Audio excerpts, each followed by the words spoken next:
Bismillahirrahmanirrahim. Alhamdulillahi rabbil alamin, wassalatu wassalamu ala asyrafil anbiya'i wal mursalin wa ala alihi wa sahbihi ajma'in.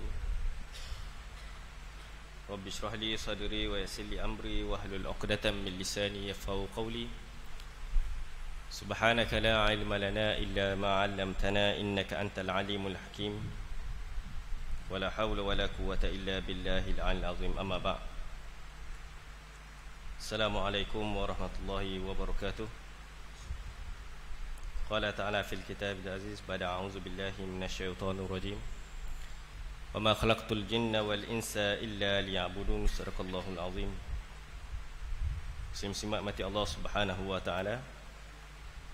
Alhamdulillah, kita ucap syukur pada Allah Subhanahu wa taala di atas kesempatan dan ruang yang Allah Subhanahu wa taala kurniakan kepada kita pada malam ini, maka dapat sama-sama kita menjalankan tanggungjawab kewajipan kepada Allah Subhanahu wa taala.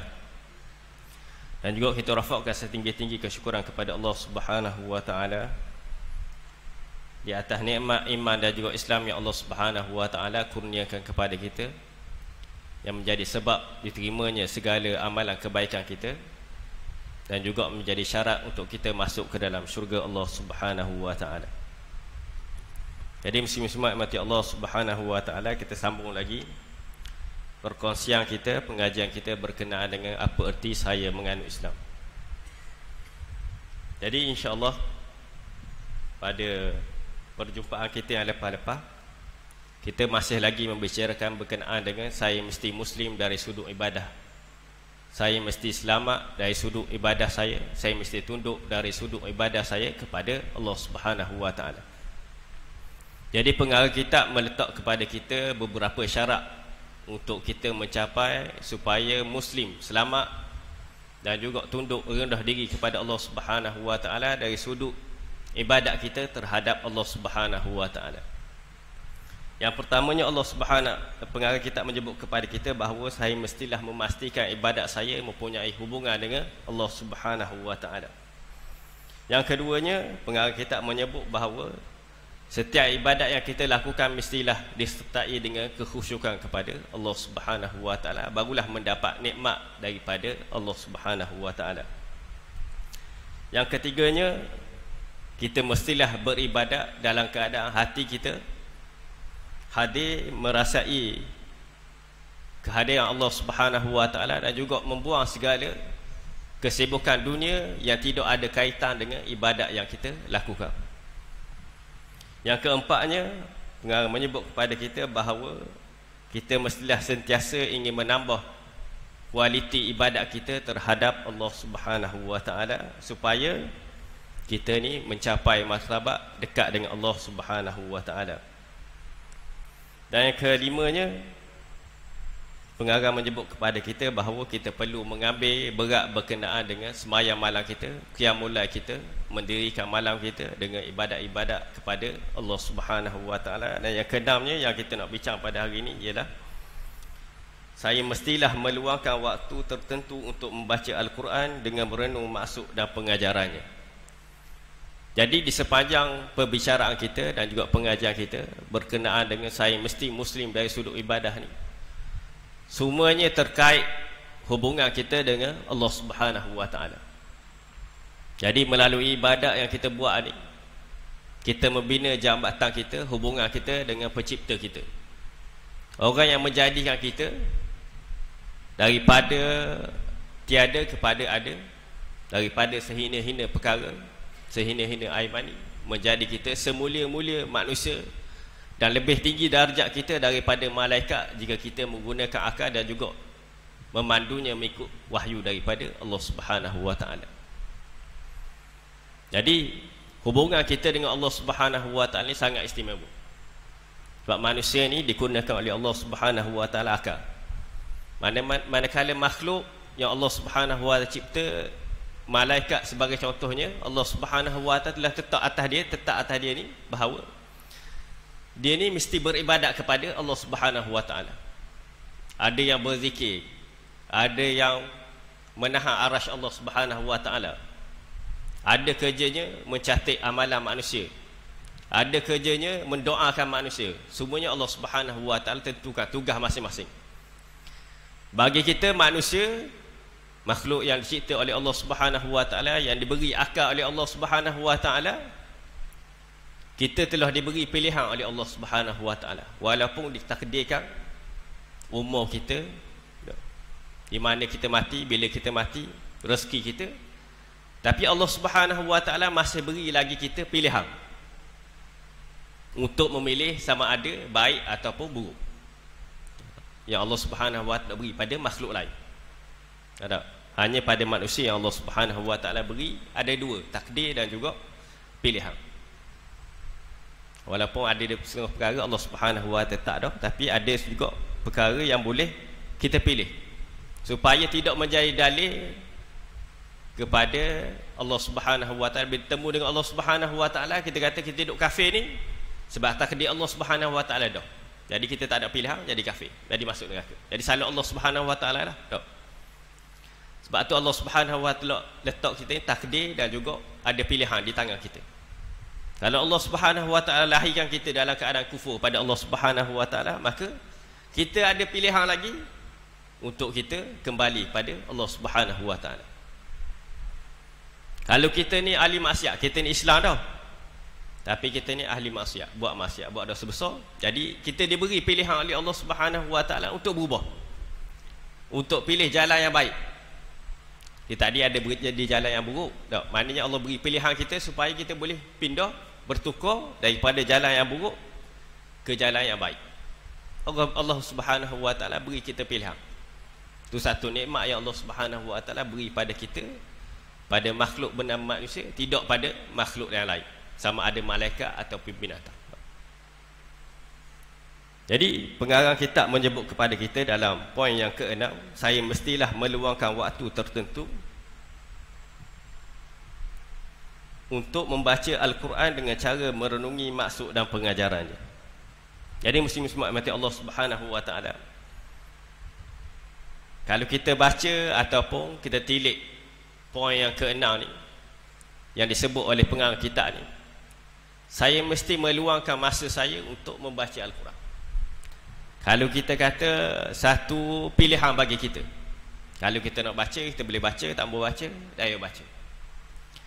Tapi bila mana kita ni mengucap dua kalimah syahadah, lahir kita sebagai seorang Islam ni, maka kehidupan kita ni bergantung kepada panduan dan juga wahyu daripada Allah Subhanahu Wa Taala. Macam mana kalau kita kata kita boleh pilih sama ada kita tambah baca, merenung, mengambil pengajaran daripada Al-Quran, sedangkan kita ni orang Islam. Kita mengaku bahawa Allah Subhanahu Wa Taala itu Tuhan yang satu, Nabi Muhammad sallallahu alaihi wasallam ni pesuruh Allah. Tiba-tiba kita tambah ambil panduan wahyu daripada Allah Subhanahu Wa Taala. Bukan tambah ambil pengajaran, bukan tambah renung, tambah baca. Sedangkan kalau kita tengok di IC kita, Islam. Jadi Islam ni terkait dengan dustur kita lah, perlembagaan kita, Al-Quranul Karim. Jadi Islam ni, bila kita sebut kita Islam dan juga cara kita hidup kita ni Islam, maka dia terkait dengan Al-Quranul Karim. Kalau benda ada Al-Quran, itulah cara hidup kita. Benda yang diperintahkan oleh Allah Subhanahu Wa Taala, itulah yang kita kena buat. Benda yang dilarang oleh Allah Subhanahu Wa Taala tu, maka itulah perkara yang perlu kita tinggal. Jadi Al-Quranul Karim ni bukan mukjizat yang diberi oleh Allah Subhanahu Wa Taala kepada Nabi Muhammad sallallahu alaihi wasallam. Mukjizat yang paling agung sekali, yang kekal sehingga hari kiamat. Tidak ada lagi orang sepanjang zaman selepas mana turun wahyu belaka dah, Al-Quran turun belaka dah, sampai kepada Nabi sallallahu alaihi wasallam, tak ada lagi orang yang boleh buat Al-Quran ataupun terbitkan, marikan seperti Al-Quran. Walaupun sebelum tu tak, maknanya ada kitab-kitab samawi, Injil, Taurat, Zabur semua mari, tapi masih lagi boleh diubah dengan tangan-tangan manusia yang mengikut hawa nafsu dia. Walaupun kita nampak kitab-kitab ni ada lagi sampai sekarang, tapi kebanyakannya telah diubah oleh tangan manusia. Sebab apa? Sebab bertuhankan nafsu, menjadikan dunia ni sebagai Tuhan dia. Jadi kalau kita tinggal Al-Quran, kita ambil dunia, maka kita sama je dengan orang Yahudi dengan Nasrani. Tak? Sebab mereka ni, Yahudi dan juga Nasrani ni, dia ambil separuh-separuh. Yalah, mungkin kita ni tak faham tak Al-Quran secara seluruhnya tak. Tapi hak kita belajar tu lah hak kita amal. Tak? Para sahabat apa maknanya ngafal Quran tak banyak tak. Tapi bila dia dengar satu ayat, maka dia amal tu ayat tu. Sebab tu ayat tu melekat. Ayat Quran tu melekat dalam diri dia. Dan benda tu benda tu nak beramal dengan Quran ni satu benda yang payah tanpa izin daripada Allah Subhanahu Wa Taala. Jadi kita ni mudah hari ni nak beramal sembahyang bang tak. Puasa zakat belaka ni sebab izin daripada Allah Subhanahu Wa Taala. Kita dak belajar dalam pun dak pandai. Kalau kita katalah tak, maknanya kita kata orang ni umur 18 ataupun 20 tahun tak. Mungkin dia tahu rukun syarat je. Tak? Lepas tu perkara yang membatalkan sembahyang ataupun perkara yang membatalkan solat dia. Tak? Kalau kita tanya masing-masing pun kadang-kadang orang yang ada sekarang ni pun hok lama dah hidup sembahyang, kadang-kadang tak ingat syarat yang membatalkan sembahyang dia ataupun membatalkan wuduk dia. Tak? Ada lagi orang tukar tak? Maknanya kalau lah kita ambil air sembahyang, sudah ambil sembahyang, pijak tahi ayam ke, tak cicak ke, kita berasa tak sedap, batal sembahyang kita. Kita berasa batal, padahal tak batal pun tak. Kita basuh suci, baik tak? Kecuali najis tu keluar daripada kemaluan kita, baru batal tak? Tapi masih lagi ada orang tukar gitu tak? Jadi tu perkara asal pun maknanya kita masih lagi perlu cari dan juga perlu murajaah, perlu kaji balik, study balik tak? Jadi Al-Quran ni bagi sebagai salah satu panduan kehidupan kita untuk kita bertemu dengan Allah Subhanahu Wa Taala. Jadi Al-Quran ni mari Allah Subhanahu Wa Taala beri satu mukjizat kepada Nabi sallallahu alaihi wasallam untuk umat dia. Macam-macam kisah yang Allah Subhanahu Wa Taala ceritakan, bukukan dalam Al-Quran ni, semua kisah-kisah dan juga pengajaran yang ada dalam Al-Quran ni, walaupun tidak berlaku pada zaman Nabi sallallahu alaihi wasallam, dia berlaku sebelum daripada Nabi sallallahu alaihi wasallam dilahirkan. Kisah-kisah ni tetap benar dan juga sampai kepada kita hari ni. Mana ada kisah-kisah cerita dalam Al-Quran ni terjadi sebelum Nabi sallallahu alaihi wasallam lahir. Mana kita boleh bayangkan, maknanya kisah ni boleh sampai kepada kita dengan sebab apa? Izin daripada Allah Subhanahu Wa Taala. Jadi Allah Subhanahu Wa Taala beri kepada kita satu mukjizat yang tidak diberikan kepada mana-mana umat. Yang Allah Subhanahu Wa Taala beri kelebihan kepada kita, yang Al-Quran ni mari pada kita sebagai panduan, satu panduan hidup untuk kita sebagai umat Nabi sallallahu alaihi wasallam. Dari semua sudut. Dari sekecil-kecil perkara sehinggalah kepada sebesar-besar perkara, Allah Subhanahu Wa Taala tunjukkan kepada kita bahawa Islam ni bila bawa mari panduan, maka dia sempurna untuk diamalkan dalam kehidupan kita dan juga untuk jadi panduan sepanjang kehidupan kita sehinggalah kita bertemu dengan Allah Subhanahu Wa Taala. Dan Al-Quran ni Allah Subhanahu Wa Taala beri kelebihan kepada kita selain daripada mukjizat yang kekal sehingga hari kiamat. Kalau kita tak reti baca Al-Quran sekalipun, kita jaga mushaf Al-Quran tu. Tak, kita jaga, kita tak tepat dia molek, tu pun Allah Subhanahu Wa Taala beri pahala pada kita. Tak, mana kita jaga mushaf Al-Quran tu, tak we orang lakah, tak we orang pijak. Tak, kita jaga molek. Tu pun Allah Subhanahu Wa Taala balas dengan pahala. Tak kira lagi kita dengar orang baca Quran, tak dengar lagi tu, tak kira lagi tu. Itu pun boleh pahala. Kita tak baca lagi tu. Kalau kita baca tak lacak, sakak, tak ngakak, baca ngakak, tak, mana nak baca ni ngeja. Kita baca tu boleh pahala, kita belajar tu sakak kita tadi tu boleh pahala juga. Tak, mana Allah Subhanahu Wa Taala beri akak kita bukan sekadar Al-Quran ni mari sebagai mukjizat. Hok kekal sampai hari kiamat, tapi dia mari beri juga kebaikan pada kita, pahala pada kita. Tak? Mana macam buku dah, tak mana tak? Tapi beri manfaat pada kita. Isi dia tu beri manfaat pada kita. Kita dengar apa ada manfaat, apatah lagi kita baca. Lagi banyak manfaat yang Allah Subhanahu Wa Taala beri pada kita. Dan Nabi sallallahu alaihi wasallam sebut, barang siapa baca Al-Quran ni, maka Allah Subhanahu Wa Taala kira pahala dia setiap satu huruf yang dia baca, Allah Subhanahu Wa Taala beri pahala. Tak? Satu huruf ni bukan alif lam mim tu sehuruf, tak? Alif sehuruf, lam sehuruf, mim sehuruf. Dapat pahala belaka. Dah kita baca, kita bayanglah kalau kita baca satu mushaf ni 30 juzuk, banyak mana pahala kita. Tak? Kadang-kadang Al-Baqarah tu pun dah habis. Tak? Mana ulang hak sama je. Dah habis baca Al-Baqarah saja. Tak? Ada orang dia boleh ulang surah lazim je. Tak? Mana kul huwallah situ dah mana tak? Rakaat pertama kul huwallah, rakaat kedua kul huwallah juga. Tak? Tak lagi jauh. Tapi nak kamu bahawa tu dia boleh baca Quran. Dia boleh kenal Quran. Ada orang tak boleh kenal langsung Quran. Tak? Jangan kata kita lah orang Melayu tak. Mana orang Melayu ni boleh katalah, kita katalah tak erti bahasa Arab boleh tahu tak. Orang Arab lidah dia ni, lidah boleh sebut bahasa Arab pun tak boleh baca Quran juga. Tak? Mana Quran ni bukan letak atas bahasa dia, lidah dia boleh bertutur. Tak?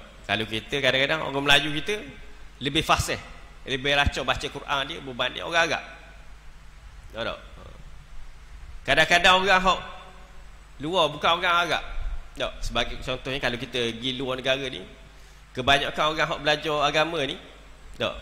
Masuk bidang pengajian Islam ni, ramai orang daripada sebelah Tantang. Tak? Kazakhstan, Uzbekistan, tak? Pisau dengan Cina tu tak? Dan mereka ni banyak duduk luar negara ni pergi belajar.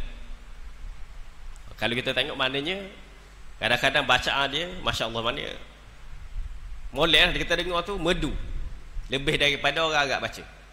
Tak? Arab tu lidah dia Arab dah, bahasa Arab dah.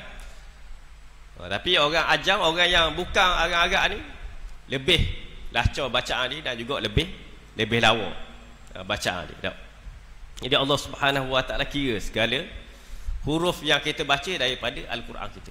Setiap huruf Allah Subhanahu Wa Taala beri kepada kita pahala yang boleh kita dapat melalui bacaan kita, bacaan Al-Quran kita.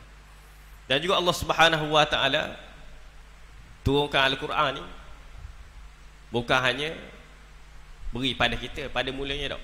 Beri pada binatang, beri pada gunung ganang, tapi masing-masing tak mampu nak pikul amanah yang diberi oleh Allah Subhanahu Wa Taala. Wahyu ni berat. Tapi manusia ni kalau bersifat lupa, bersifat bodoh ni, maka mereka ni sanggup pikul amanah daripada Allah Subhanahu Wa Taala. Wahyu daripada Allah Subhanahu Wa Taala. Allah Subhanahu Wa Taala sebut dalam Al-Quran, "Lau anzalna hadzal Qur'ana 'ala jabalin la ra'aitahu khashi'an mutasaddian min khasyatillah." Jadi kalau turun Al-Quran ni atas gunung, dunia ni kuatlah tak? Besar daripada kita. Tapi kalau turun Al-Quran ni, wahyu Allah Subhanahu Wa Taala atas gunung, atas bukit, acur takut ni. Ya tak? Kalau kita tengok sirah Nabi sallallahu alaihi wasallam pun, mana bila turun wahyu daripada Allah Subhanahu Wa Taala kepada Nabi sallallahu alaihi wasallam, kadang-kadang tu Nabi tak mula-mula wahyu turun, tak? Mula-mula wahyu turun, siapa ketar Nabi sallallahu alaihi wasallam. Nak khabar berat aja wahyu daripada Allah Subhanahu Wa Taala. Tu tarikh Nabi dah, tak? Rasul dah. Dan ada setengah-setengah keadaan bila turun wahyu peluh Nabi. Tak? Keluar peluh. Sebab apa? Sebab berat terima wahyu daripada Allah Subhanahu Wa Taala. Dan para sahabat pernah nampak Nabi sallallahu alaihi wasallam duduk atas kuda, atas kenderaan. Tak? Tiba-tiba nampak kuda tu kaki dia tergelam. Tak, sebab masa tu Nabi sallallahu alaihi wasallam terima wahyu daripada Allah Subhanahu Wa Taala berat sangat. Tak, boleh nampak gitu. Jadi Allah Subhanahu Wa Taala kurniakan kepada kita ni, manusia diberikan amanah oleh Allah Subhanahu Wa Taala, diberi tanggungjawab oleh Allah Subhanahu Wa Taala untuk pikul wahyu Allah Subhanahu Wa Taala, amanah ni. Cuma kita tak rasalah berat tu tak. Sebab kita manusia yang Allah Subhanahu Wa Taala beri kelebihan. Kalaulah kita ni macam gunung ganang, binatang ni rasanya lama dah kita mati dah. Kerana beratnya wahyu daripada Allah Subhanahu Wa Taala. Jadi Al-Quran ni mari pada kita, Allah Subhanahu Wa Taala beri kepada kita Al-Quran ni mari pada kita dengan ada tujuan. Ada tujuan Allah Subhanahu Wa Taala buat pada kita supaya kita ni mengambil manfaat daripada Al-Quran yang Allah Subhanahu Wa Taala kurniakan kepada kita. Yang pertamanya, Allah Subhanahu Wa Taala kurniakan Quran kepada kita ni sebagai hidayah petunjuk kepada orang yang beriman. Sebagaimana firman Allah Subhanahu Wa Taala, "Dzalikal kitabu la raiba fihi hudal lil muttaqin."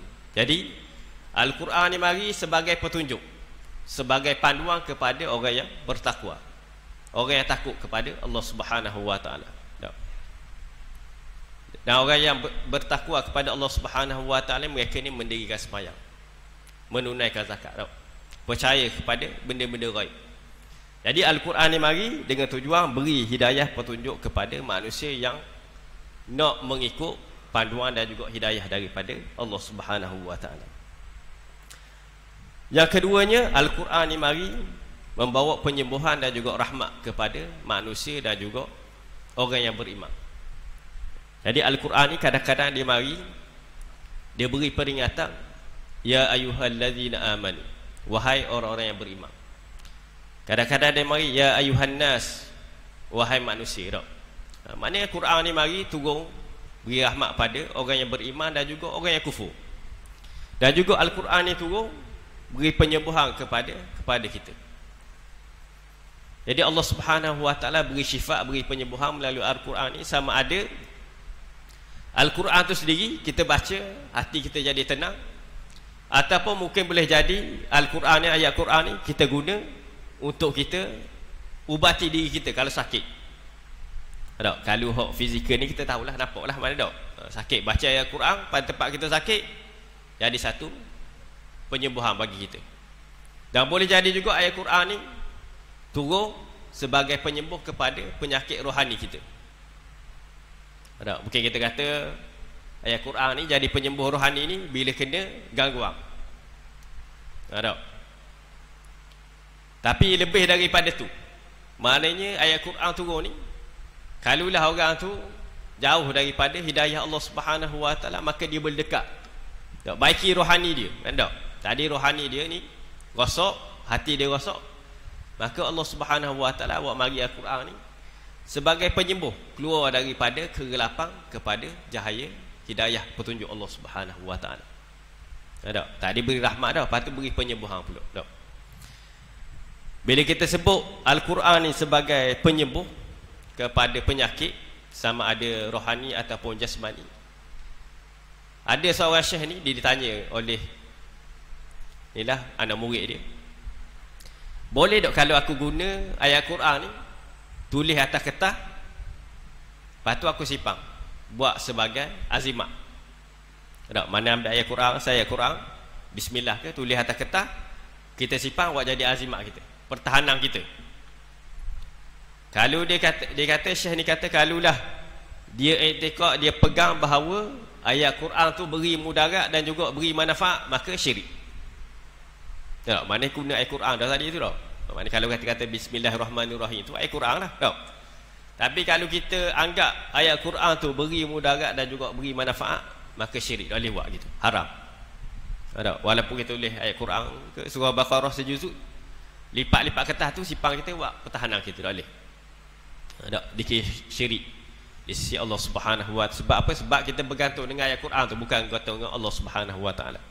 Dan walaupun yang turun Quran ni Allah Subhanahu Wa Taala, tapi kalau kita bergantung pada ayat Quran semata-mata tanpa menyadarkan kepada Allah Subhanahu Wa Taala, maka haram, tak boleh.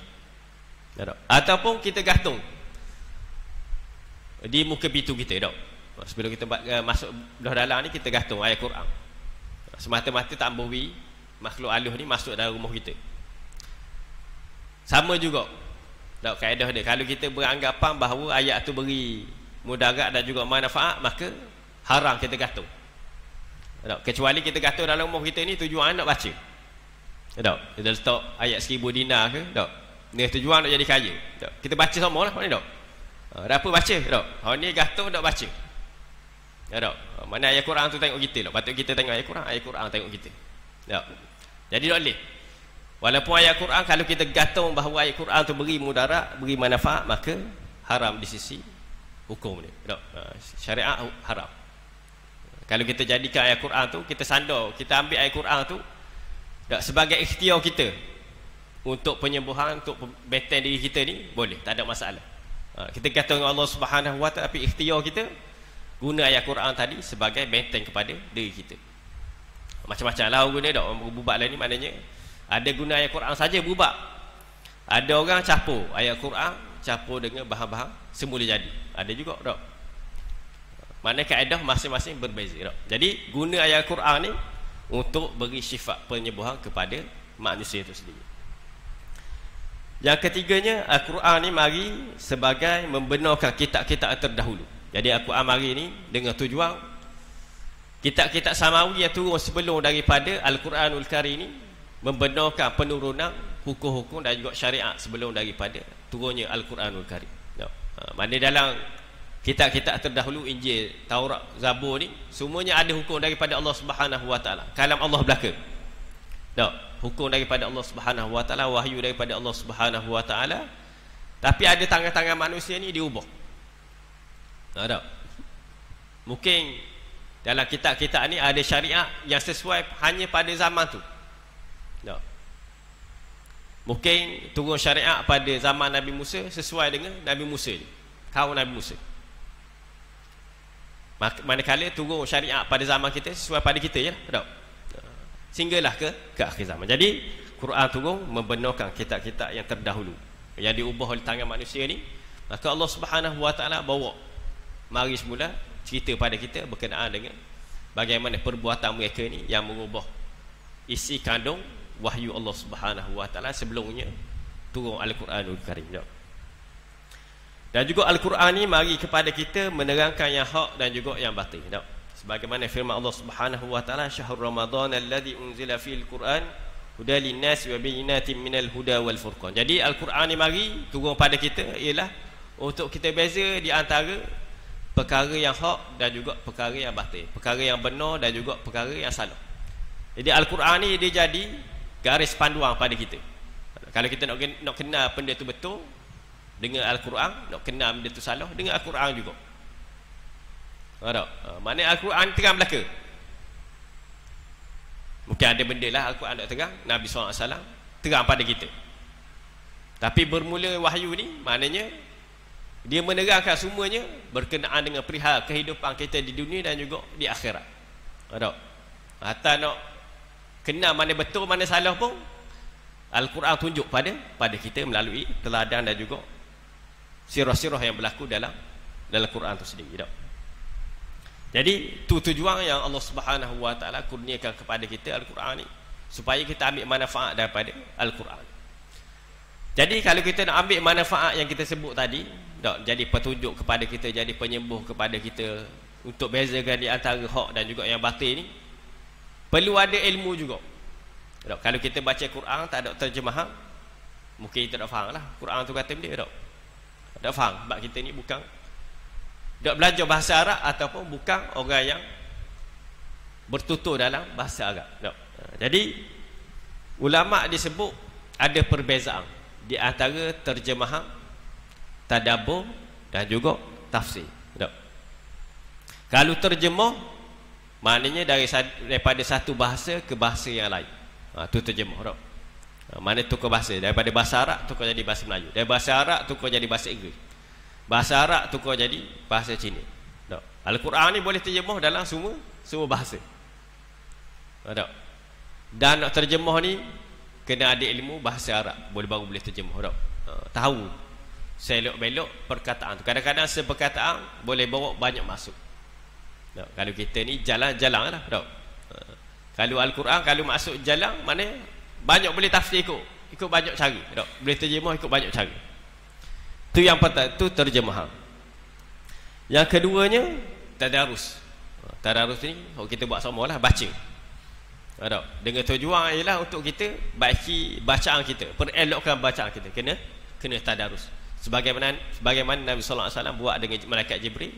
Setiap kali bulan puasa, maka malaikat Jibril mari temu dengan Nabi sallallahu alaihi wasallam, belaga lutut, maka Nabi sallallahu alaihi wasallam akan tadarus al-Quran, betul Quran dengan malaikat Jibril. Perintah daripada Allah Subhanahu wa taala. Yang ketiganya ialah tadabbur. Tadabbur ni maksudnya bila kita tadi kita kata ada terjemahan. Bila kita baca ayat Quran tu, kita tahulah maksud dia benda. Maka daripada tadabbur ni lah kita boleh ambil pengajaran dan juga apa yang ingin disampaikan oleh Allah Subhanahu wa taala. Mana bila kita baca ayat Quran contohnya surah Al-Fatihah. Jadi kita tahulah surah Fatihah tu cerita pasal dia. Maka kita boleh ambil pengajaran daripada tadabbur kita tadi. Mana kita ni menyelami, mikir, buat kajian terhadap benda yang kita baca. Bila Allah Subhanahu wa taala cerita berkenaan dengan neraka, syurga neraka, maka kita ambil pengajaran daripada syurga neraka tadi. Kalau Allah Subhanahu wa taala cerita kita berkenaan dengan Nabi Ibrahim cari Tuhan, maka kita boleh ambil pengajaran daripada kisah Nabi Ibrahim cari Tuhan dia, cari Allah Subhanahu wa taala. Dan begitulah kisah-kisah lain Allah Subhanahu wa taala cerita untuk kita ambil tadabbur, untuk kita tilik, untuk kita ambil pengajaran supaya kita ni dapat manfaat daripada Al-Quran. Dan yang keempatnya ialah tafsir. Tafsir ni dia dalam lagi maknanya daripada tadabbur tadi ni semua orang boleh buat. Tadabbur ni semua orang kalau baca ayat Al-Quran dan juga tengok terjemahan, dia boleh ambil pengajaran. Tapi kalau tafsir ni dia lebih dalam lagi, perlu kepada ilmu-ilmu, bukan sahaja bahasa Arab, tapi perlu faham tata bahasa dan juga sebagainya. Maknanya dia kena faham, dia kena belajar syair, dia kena belajar nahwu, macam-macam lah. Nak suruh dia faham, boleh faham ayat Quran tu. Nak kaji, nak buat kajian, kena ada rujukan, kena tahu pula rujukan tu. Hadis-hadis pula kena kenal hadis-hadis ni, sama ada hadis ni mutawatir ke, hadis ahad ke, hadis sahih ke, kena kenal. Jadi ilmu dia lebih luas dan juga banyak. Jadi Al-Quran ni mari pada kita ni, kalau sebut tafsir ni, ada tafsir yang dia tafsir Quran dengan ayat Quran. Mana ada ayat Quran diterang dengan ayat Quran. Mana kalau sebut orang yang bertakwa, maka akan ada ayat Quran mari terang macam mana sifat orang yang bertakwa tadi. Orang yang mendirikan sembahyang, orang yang percaya benda gaib, mengeluarkan harta dia. Mana Quran mari, ayat Quran semari, maka ayat Quran lain terang pula berkenaan dengan ayat tu. Ada ayat Quran yang ditafsirkan dengan hadis. Mana sunnah Nabi lah, mana ada ayat Quran. Sebagai contohnya kita kata suruhan daripada Allah Subhanahu wa taala suruh sembahyang, tapi tak sebut berapa kali, berapa waktu sebut sembahyang, masa mana kena sembahyang, garis isya. Jadi Nabi mari terang berkenaan dengan ayat Quran suruh kita sembahyang tadi. Ada ayat Quran yang ditafsirkan dengan ra'yi, maknanya pendapat dia, buah fikiran dia, ada juga. Maknanya mereka ni siapa pekat ilmu paling tinggi lah, maknanya tafsir dengan pendapat dia sendiri, tapi dipandu lagi oleh pendapat-pendapat ataupun tafsir-tafsir muktabar lah. Dia ada rujukan dia. Sebelum nak tafsir ikut pendapat dia, dia kena rujuk banyak benda dulu, baru dia boleh keluar tafsir yang ikut pendapat dia. Itu kita jumpa lah, banyak kita jumpa lah. Kalau belik lagi banyak lagi mana. Ada hak tafsir dengan mimpi pun ada juga. Tapi hak tu hak kita tahu, maknanya tiga ni hak paling penting sekali lah. Kita tahu. Hak lain tu kita jangan cari lah. Mana hak tiga ni pun dah kita nak baca. Kadang-kadang tafsir ni mari kadang-kadang 20 jilid, 30 jilid. Mana sejilid tu nak baca sejilid tu pun mepeh juga lah. Tak boleh ke baca tu. Tu pun bahasa Melayu. Kalau bahasa Arab rasanya tak baca dah, tak belek dah. Sesi tebal gitu. Kita nak baca bahasa Arab memang tak baca lah. Payah. Jadi perlu kepada ilmu, barulah boleh tafsir ayat Quran ni dengan sempurna. Jadi tu ilmu yang Allah Subhanahu wa taala beri pada kita supaya kita dapat ambil manfaat. Tujuan sebenar Allah Subhanahu wa taala beri kita Al-Quran. Dan seterusnya pengarang menyebut kita pada poin yang ketujuh, saya mestilah menjadikan doa sebagai perantaraan dengan Allah Subhanahu wa taala di dalam setiap urusan kehidupan, kerana doa merupakan otak bagi segala ibadah. Jadi pengarang menyebut kepada kita bahawa doa ni merupakan salah satu perkara yang penting juga dalam kehidupan kita. Kadang-kadang kita mikir doa ni benda remeh je tak. Masuk tandas pun kena baca Quran juga. Naik kereta pun kena baca Quran juga. Kena baca doa juga tak. Masuk tandas pun kena baca doa. Naik kereta pun kena baca doa. Pakai baju baca doa juga tak. Jadi benda-benda tu kita rasa remeh tak. Jadi pengarang sebut pada kita bahawa doa ni merupakan otak ibadat sendiri. Maknanya kalau kita kata orang ni, kalau kepala dia lah tak ada kepala, mati tak. Maknanya pentingnya doa ni dalam ibadat kepada Allah Subhanahu wa taala tak. Sehingga kan Allah Subhanahu wa taala sebut banyak dalam Al-Quran. Sebagai contohnya Allah Subhanahu wa taala sebut firman Allah Subhanahu wa taala, wa qala rabbukum ud'uni astajib lakum. Ni kita baca sama sebelum baca doa. Kita baca ayat ni kadang-kadang tak. Maknanya Allah Subhanahu wa taala suruh kita berdoa.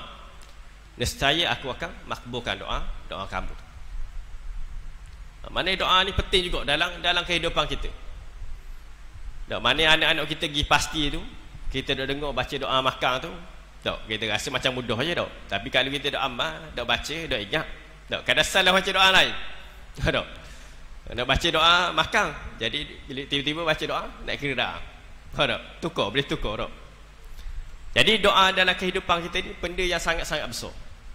Tak, sehingga kan Nabi SAW bila doa dengan Allah Subhanahu wa taala sungguh tak sungguh siapa nampak tiup.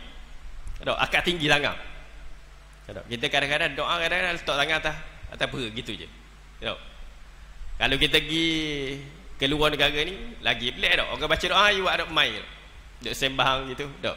Tak akak tangan. Kita rasa pelik dah tak. Tapi kita ni orang Melayu ni maknanya kalau tak ada tangan ni rasa tak ada adab lah dengan Allah Subhanahu wa taala tak. Kalau kita minta barang dengan orang lain pun tak. Kalau kita minta benda-benda pen ke duit ke benda ke tak. Dia tak ada tangan tak. Ambil. Ada orang minta lepas tu lepas. Kita rasakan kalau orang lepas barang yang kita minta tu kita rasakan. Tak. Kita rasa marah juga tak. Jadi kalau kita nak minta maknanya kita kena tadah tangan kepada Allah Subhanahu wa taala.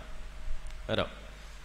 Mana doa ni kadang-kadang kita mikir bahawa bila kita doa sekali Allah Subhanahu wa taala dak beri benda kita nak.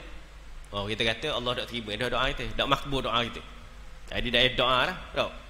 Doa banyak-banyak pun Allah dak terima juga. Jadi bila kita sebut doa dan juga makbulnya doa ni, boleh jadi bila kita doa ni Allah Subhanahu wa taala terima doa kita tu. Allah Subhanahu wa taala terima dengar doa kita tu, tapi belum tentu Allah makbulkan doa kita. Tak, mustajabkan doa kita tu. Dia boleh jadi tiga keadaan, tak. Maknanya bila kita doa minta dengan Allah Subhanahu wa taala, maka Allah balas terus doa kita tadi tu. Tak, sebab tu ada setengah ulama sebut, kalau kita nak tahu dalam banyak-banyak ibadat ni yang Allah Subhanahu wa taala terima, doa ialah paling mudah sekali. Kalau kita doa minta Allah beri, maka kita tahu dah maknanya doa tu Allah terima.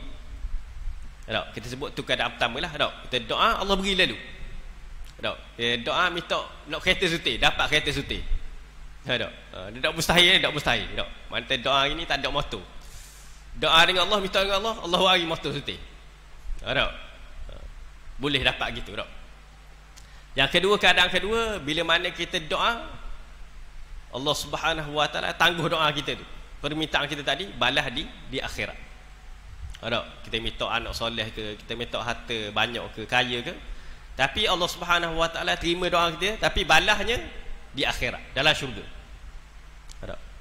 Yang ketiganya Allah Subhanahu wa taala terima juga doa kita, tak. Tapi Allah Subhanahu wa taala tak makbul doa kita, apa benda kita nak.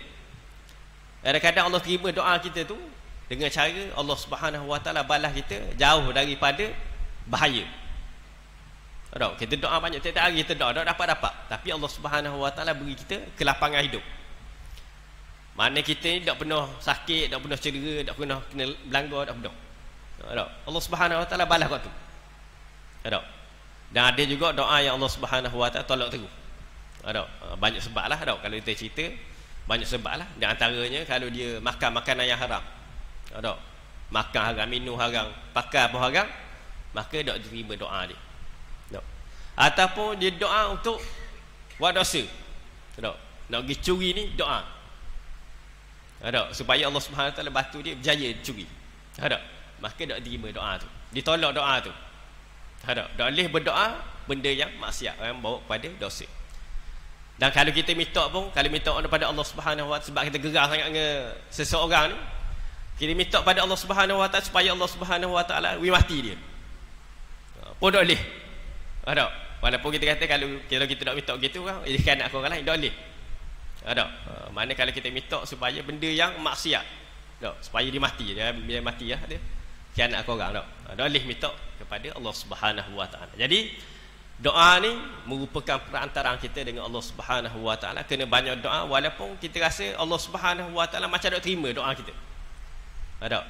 Jadi bila kita doa kita ingat bahawa dalam 3 keadaan tadi sama ada Allah Subhanahu Wa Taala terima doa kita, balas doa kita benda kita nak, ataupun Allah Subhanahu Wa Taala terima doa kita tapi balas di akhirat, ataupun Allah Subhanahu Wa Taala terima doa kita dengan dijauhkan segala bala dan juga bencana ke atas diri kita. Jadi sekadar itulah perkongsian kita pada malam ni. Moga-moga Allah Subhanahu Wa Taala beri kita kelebihan dan juga Allah Subhanahu Wa Taala terima segala amalan kita. Seterusnya kita masuk dalam syurga Allah Subhanahu Wa Taala. Wallahu alam. Assalamualaikum warahmatullahi wabarakatuh. Bismillahirrahmanirrahim. Alhamdulillah rabbil alamin wassalatu wassalamu ala asyrafil anbiya'i wal mursalin wa ala alihi washabihi ajma'in. Iftah alaina futul arifin warzuqna fahman nabiyyin wa zal mursalin wa iman lil muttaqin bi rahmatika ya arhamar rahimin walhamdulillahi rabbil alamin.